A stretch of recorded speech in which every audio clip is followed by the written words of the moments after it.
Scurrah, what's Virgin going to look like on the other side of this? Will you be more like a budget domestic carrier like Jetstar? Well, it's hard to see that happening, Lee, but ultimately the decision will be one for the new owners of the airline. If I think what I see happening, I think what's in the best interest of the country is to make sure that there's robust competition across the full service market and the low cost market. But again, that's a decision that will be ultimately up to the new owners of the airline. Lots of your customers would be watching tonight, so let me ask you about some things they'd be worried about. Many people who had flight bookings cancelled haven't had a refund yet. Will they see one?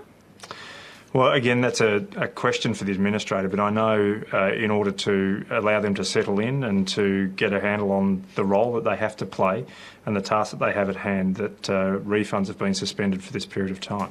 There's also been a freeze put on people's ability to redeem their frequent flyer points. Is that because you've had a run on them in the past 48 hours with people fearing the company would collapse?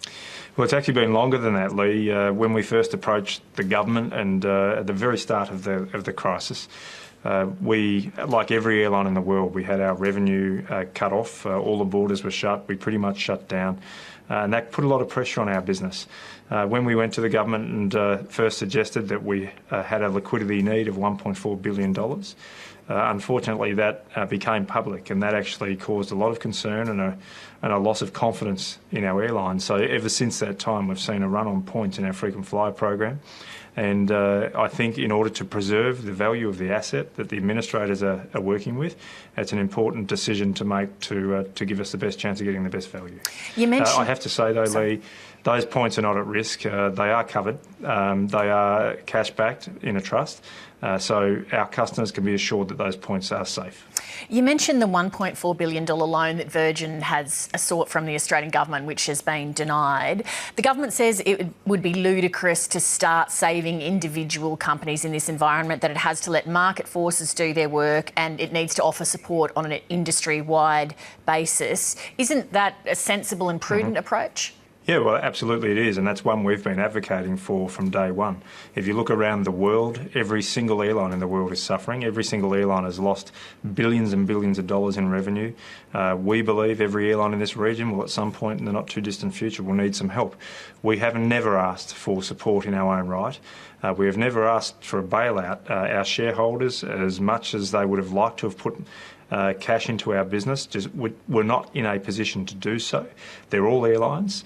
If they are getting support from their governments are putting rules on where they can spend that money, and it certainly wasn't here to help us. So we have always advocated for sector-wide support. We've never asked to be bailed out in our own right, and we always knew that what we're asking for would be either a repayable instrument or an equity-like instrument that would have wiped out our current shareholding. You've already stood down 80% of your direct workforce and announced 1,000 redundancies in the past few weeks. Will there be more redundancies to come? Well, again, I can't look forward to see what the new ownership structure is like, but our administrator, Vaughan Strawbridge from Deloitte today, made it clear that it's not their intention to force redundancies through this process. And I think that's a good and prudent decision. If I take off my airline CEO hat for a moment and think about what's right for the country and for the tourism industry, it's someone that can go head-to-head with the opposition here. It's not someone that can only operate one or two or three routes that happen to be profitable.